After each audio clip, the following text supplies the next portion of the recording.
ಪ್ರೀತಿಯ ವಿದ್ಯಾರ್ಥಿಗಳೇ, ಪ್ರಥಮ PUC ಪದ್ಯಭಾಗದ ಮೊದಲನೇ ಪದ್ಯಭಾಗವಾದ ದುರ್ಯೋಧನ ವಿಲಾಪ ಪದ್ಯವನ್ನು ಅತಿ ಸುಲಭ ರೀತಿಯಲ್ಲಿ ಅರ್ಥವಾಗುವಂತೆ ಈ ವಿಡಿಯೋದಲ್ಲಿ ವಿವರಿಸಲಾಗಿದೆ. ಪಾಠವು ಸುಲಭವಾಗಿ ಅರ್ಥವಾಗುವುದೇ ಈ ವಿಡಿಯೋದ ಮುಖ್ಯವಾದ ಉದ್ದೇಶ. ದುರ್ಯೋಧನ ವಿಲಾಪ ಬರೆದವರು ರನ್ನ. ಈ ಪದ್ಯಭಾಗದಲ್ಲಿ ರಣರಂಗದಲ್ಲಿ ದುರ್ಯೋಧನನು ನಡೆದು ಬರುತ್ತಿದ್ದ ಸಂದರ್ಭದ ವರ್ಣನೆ ಇಲ್ಲಿದೆ. ಕುರುಕ್ಷೇತ್ರ ಯುದ್ಧದಲ್ಲಿ ಮಡಿದ ಸಾವಿರಾರು ಸೈನಿಕರ ದೇಹಗಳು ಎಲ್ಲೆಂದರಲ್ಲಿ ಬಿದ್ದಿದ್ದವು. ದುರ್ಯೋಧನನು ನಡೆದುಕೊಂಡು ಬರುವಾಗ ಮುರಿದ ಆಯುಧಗಳು, ರಕ್ತದ ಸಮುದ್ರದಲ್ಲಿ ಹೆಜ್ಜೆ ಹೆಜ್ಜೆಗೂ ಕಾಲುಗಳನ್ನು ಚುಚ್ಚುತ್ತಿರುವ ಆಯುಧಗಳು, ಇವುಗಳ ನಡುವೆ ಕಾಲಿಡಲು ಜಾಗವಿರದೆ ದುರ್ಯೋಧನನು ಹೆಣಗಳ ಮೇಲೆ ಕಾಲುಗಳನ್ನು ಇಟ್ಟು ಯುದ್ಧರಂಗದಲ್ಲಿ ನಡೆಯುತ್ತಾ ಬರುತ್ತಾನೆ. ಕವಿಯು ಮುಂದುವರೆದು ದುರ್ಯೋಧನನು ರಣರಂಗದಲ್ಲಿ ಕಷ್ಟಪಟ್ಟು ನಡೆದ ರೀತಿಯನ್ನು ವಿವರಿಸಲಾಗಿದೆ. ಅಲ್ಲಿ ದುರ್ಯೋಧನನು ಆನೆಗಳ ಶವಗಳೆಂಬ ಪರ್ವತವನ್ನು ಏರುತ್ತಾನೆ, ರಕ್ತದ ನದಿಗಳನ್ನು ದಾಟುತ್ತಾನೆ, ದಟ್ಟ ಕಾಡಿನಲ್ಲಿ ಇಳಿಬಿದ್ದಿರುವ ನೀಲಿ ಬಳ್ಳಿಗಳ ರೀತಿ ಆನೆಗಳ ಸೊಂಡಿಲುಗಳೆಂಬ ಬಳ್ಳಿಗಳ ಸಮೂಹದಲ್ಲಿ ಕಾಲು ಸಿಕ್ಕಿ ಅದರಿಂದ ನಡೆಯಲು ಆಗದೆ ತನ್ನ ಜೊತೆಯಲ್ಲಿರುವ ಸಂಜಯನ ಹೆಗಲ ಮೇಲೆ ತನ್ನ ತಲೆಯನ್ನು ಇಟ್ಟು ದುರ್ಯೋಧನನು ನಡೆದುಕೊಂಡು ಬರುವಾಗ ಅಲ್ಲಿ ಜರ್ಜರಿತನಾಗಿ ಬಿದ್ದಿದ್ದ ದ್ರೋಣನ ಶವವನ್ನು ನೋಡುತ್ತಾನೆ. ದ್ರೋಣನ ಮೃತ ಶರೀರವನ್ನು ನೋಡಿ ದುರ್ಯೋಧನನು, ನಿಮಗೆ ಗೊತ್ತಿಲ್ಲವೇ, ನಿಮ್ಮ ಬಿಲ್ವಿದ್ಯೆಯಲ್ಲಿ ಗಾಂಡೀವಿ ಮಾತ್ರವಲ್ಲ, ಪಿನಾಕಪಾಣಿಯಾದ ಶಿವನನ್ನು ನಿಮ್ಮೆದುರು ನಿಂತು ಹೋರಾಡಿ ಗೆಲ್ಲಲು ಸಾಧ್ಯವಿಲ್ಲ. ಆದರೆ ನಿಮ್ಮ ಉಪೇಕ್ಷೆಯಿಂದ ಹೀಗಾಯಿತು, ಅಥವಾ ನನ್ನ ಕರ್ಮಫಲವು ತಿಳಿಯದು.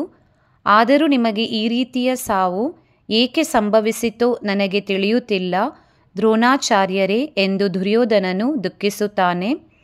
ಹೀಗೆ ದುಃಖಿಸುತ್ತಾ ದ್ರೋಣಾಚಾರ್ಯರ ಶವಕ್ಕೆ 3 ಸುತ್ತು ಪ್ರದಕ್ಷಿಣೆ ಮಾಡಿ ಬರುತ್ತಿರುವಾಗ ಇನ್ನೊಂದು ದಿಕ್ಕಿನಲ್ಲಿ ರಣರಂಗದಲ್ಲಿ ಸತ್ತು ಬಿದ್ದಿದ್ದ ಅಭಿಮನ್ಯುವಿನ ಮೃತ ಶರೀರವನ್ನು ನೋಡುತ್ತಾನೆ.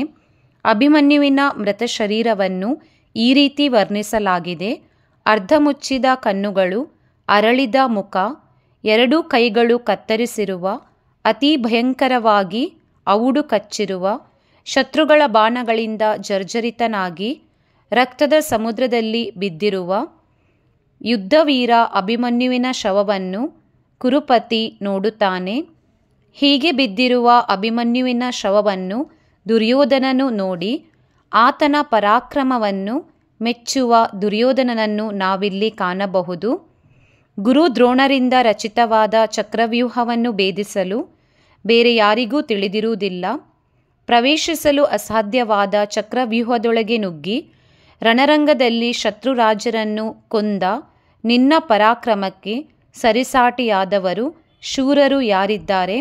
ನಿಜವಾಗಿಯೂ ನೀನು ಅರ್ಜುನನ ಮಗನಾದುದಕ್ಕೆ ತಕ್ಕಂತೆ ಪೌರುಷ ತೋರಿಸಿದೆ ಎಂದು ಅಲ್ಲಿ ದುರ್ಯೋಧನನು ಅಭಿಮನ್ಯುವನ್ನು ಹೊಗಳುತ್ತಾನೆ. ನಂತರ ಮುಂದುವರೆದು, ಬಲದಲ್ಲಿ ನಿನಗೆ ಸಮಾನರಿಲ್ಲ, ನಿನ್ನ ಶೌರ್ಯ ಸಾಹಸಗಳನ್ನು ಎದುರಿಸಿ ನಿಲ್ಲುವವರು ಯಾರಿದ್ದಾರೆ? ಇತರರಿಗೆ ನಿನ್ನನ್ನು ಗೆಲ್ಲಲು ಅಸಂಭವ. ಆದ್ದರಿಂದ ಅಭಿಮನ್ಯು, ನಿನ್ನನ್ನು ನಾನು ಒಂದೇ ಪ್ರಾರ್ಥಿಸುತ್ತೇನೆ, ನಿನ್ನ ಸಾಹಸದಲ್ಲಿ ನನಗೆ ಒಂದು ಅಂಶವಾದರೂ ದೊರೆತು ಅನಂತರ ನನಗೆ ಮರಣ ಉಂಟಾಗಲಿ ಎಂದು ದುರ್ಯೋಧನನು ಅಭಿಮನ್ಯುವಿನ ವೀರಮರಣವನ್ನು ಹೊಗಳುತ್ತಾನೆ. ನಂತರ ಅಭಿಮನ್ಯುವಿಗೆ ಕೈಮುಗಿದು ಬರುತ್ತಿರುವಾಗ ತನ್ನ ಮಗನಾದ ಲಕ್ಷಣ ಕುಮಾರನನ್ನು ನೆನಪಿಸಿಕೊಂಡು ದುರ್ಯೋಧನನ ಕಣ್ಣುಗಳು ತುಂಬಿ ಬರುತ್ತವೆ. ಅದೇ ಸ್ಥಳದಲ್ಲಿ ತನ್ನ ಮಗನ ಶವವನ್ನು ಕಂಡು ಪುತ್ರ ವಾತ್ಸಲ್ಯದಿಂದ ದುರ್ಯೋಧನನು ಲಕ್ಷಣ ಕುಮಾರನ ಕಮಲದಂತಹ ಮುಖವನ್ನು ನೋಡುತ್ತಾನೆ.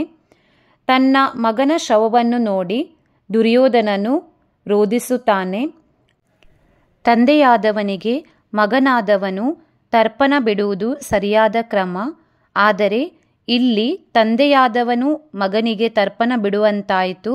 ಮಗನೇ, ನನಗಿಂತ ಮೊದಲು ನೀನು ಪ್ರಾಣ ಬಿಟ್ಟು ಕ್ರಮವನ್ನು ಏಕೆ ತಪ್ಪಿಸಿದ್ದು ಎಂದು ಪ್ರಶ್ನಿಸುತ್ತಾನೆ.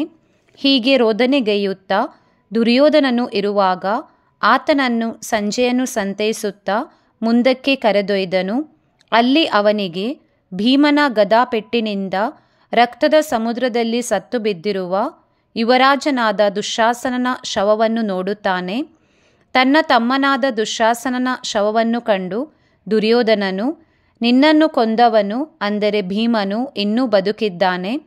ಅವನನ್ನು ಇರಿದು ಕೊಲ್ಲದೆ, ಅಂದರೆ ತಮ್ಮನನ್ನು ಕೊಂದವನನ್ನು ಕೊಂದು ಸೇಡು ತೀರಿಸಿಕೊಳ್ಳದೆ ಇರುವ ನಿನ್ನ ಅಣ್ಣನೂ ಇನ್ನೂ ಬದುಕಿದ್ದಾನೆ.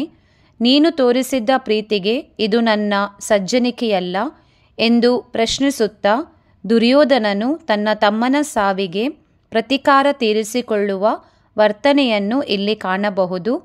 ದುರ್ಯೋಧನನು ತಮ್ಮನಾದ ದುಶ್ಯಾಸನನ ಗುಣಗಳನ್ನು ನೆನೆಯುತ್ತಾ, ತಾಯಿಯ ಎದೆಹಾಲನ್ನು ಮೊದಲು ನಾನು ಕುಡಿದೆ, ಬಳಿಕ ನೀನು ಕುಡಿದೆ. ಬೆಳೆದು ದೊಡ್ಡವರಾದ ಮೇಲೆ ಸೋಮರಸವೆಂಬ ಅಮೃತವನ್ನು ಮೊದಲು ನಾನು ಕುಡಿದೆ, ನಂತರ ನೀನು ಕುಡಿಯುತ್ತಿದ್ದೆ. ದಿವ್ಯ ಭೋಜನವನ್ನು ನಾನು ಸೇವಿಸಿ ನಂತರ ನೀನು ಸೇವಿಸುತ್ತಿದ್ದೆ. ಹೀಗೆ ಬಾಲ್ಯದಿಂದ ಇಲ್ಲಿಯವರೆಗೂ ಎಂದಿಗೂ ನೀನು ಕ್ರಮವನ್ನು ತಪ್ಪಿಸಲಿಲ್ಲ.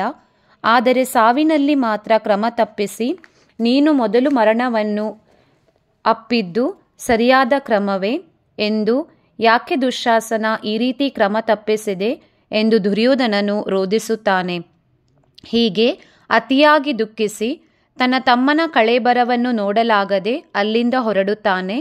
ಮುಂದೆ ತನ್ನ ಗೆಳೆಯನಾದ ಕರ್ಣನ ಮೃತದೇಹವನ್ನು ದುರ್ಯೋಧನನು ನೋಡಿದಾಗ ಆತನು ಕಣ್ಣೀರ ಧಾರೆಯನ್ನು ಹರಿಸುತ್ತಾನೆ. ದುರ್ಯೋಧನ ಮತ್ತು ಕರ್ಣರ ನಡುವಿನ ಗೆಳೆತನ ಎಷ್ಟು ಗಾಢವಾಗಿತ್ತೆಂಬುದನ್ನು ಕವಿ ಇಲ್ಲಿ ವರ್ಣಿಸಿದ್ದಾರೆ.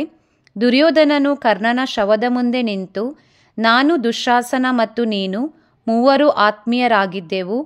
ದುಶ್ಯಾಸನನು ತೀರಿದ ನಂತರ ನಾನು ಮತ್ತೆ ನೀವು ಮಾತ್ರ ಇದ್ದೆವು. ಆದರೆ ಈಗ ನೀನು ನನ್ನನ್ನು ಅಗಲಿ ಎಲ್ಲಿಗೆ ಹೋದೆ ಅಂಗಾಧಿಪತಿ ಎಂದು ಮರುಗುತ್ತಾನೆ. ನಂತರ ಮುಂದುವರೆದು, ನಿನ್ನ ಗೆಳೆಯನಾದ ದುರ್ಯೋಧನನು ಬಂದು ನಿಂತಿದ್ದಾನೆ. ಆದರೆ ನನ್ನನ್ನು ಕಂಡು ನೀನು ಏನೂ ಮಾತನಾಡಿಸುತ್ತಿಲ್ಲ. ಯಾಕೆ ಮೌನವಾಗಿದ್ದೀಯಾ? ಒಡೆಯನೇ, ಏನಪ್ಪಣೆ ಎಂದು ಕೇಳುತ್ತಿಲ್ಲ. ನನ್ನನ್ನು ದೇವ, ರಾಜ ಎಂದು ಕರೆಯುತ್ತಿಲ್ಲ. ನೀನು ಏನಾದರೂ ಮಾತನಾಡು, ಏಕೆ ಮಾತನಾಡುತ್ತಿಲ್ಲ ಎಂದು ಗೋಳಾಡುತ್ತಾನೆ. ದುರ್ಯೋಧನನು ಮುಂದುವರೆಸಿ, ಸುಳ್ಳು, ಲೋಭ, ಭಯಗಳೆಂಬ ಗುಣಗಳು ನೀನಿರುವ ಜಾಗದಲ್ಲಿ ಸ್ವಲ್ಪವಾದರೂ ಇರಲು ಸಾಧ್ಯವೇ? ಸತ್ಯ, ತ್ಯಾಗ, ಪರಾಕ್ರಮಗಳೆಂಬ ಗುಣಗಳಿಗೆ ನಿನ್ನನ್ನು ಮೀರಿಸಲು ಯಾರಿಗೂ ಸಾಧ್ಯವಿಲ್ಲ ಎಂದು ದುರ್ಯೋಧನನು ಕರ್ಣನನ್ನು ಕೊಂಡಾಡುತ್ತಾನೆ. ನಂತರ ಕರ್ಣನ ಬಗ್ಗೆ ಹೇಳುತ್ತಾ, ನೀನು ಯಾರೆಂದು ನನಗೆ ತಿಳಿದಿತ್ತು, ನಿನ್ನ ತಾಯಿಗೆ ತಿಳಿದಿತ್ತು, ಸೂರ್ಯದೇವನಿಗೂ ತಿಳಿದಿತ್ತು, ಕೃಷ್ಣನಿಗೂ ನಿನ್ನ ಬಗ್ಗೆ ತಿಳಿದಿತ್ತು, ದಿವ್ಯಜ್ಞಾನಿ ಎನಿಸಿದ ಸಹದೇವನಿಗೂ ತಿಳಿದಿತ್ತು. ಅದನ್ನು ಬಿಟ್ಟು ನೀನು ಯಾರೆಂದು ಮತ್ತೆ ಯಾರಿಗೂ ತಿಳಿದಿರಲಿಲ್ಲ ಎಂದು ಕರ್ಣನ ಜನ್ಮರಹಸ್ಯದ ಬಗ್ಗೆ ವಿವರಗಳನ್ನು ಕರ್ಣನ ಶವದ ಎದುರು ಬಿಚ್ಚಿಡುತ್ತಾನೆ. ನಂತರ ದುರ್ಯೋಧನನು ಕರ್ಣನ ಬಗ್ಗೆ ಯೋಚಿಸುತ್ತಾ ಬಹಳಷ್ಟು ರೋಧಿಸುತ್ತಾನೆ.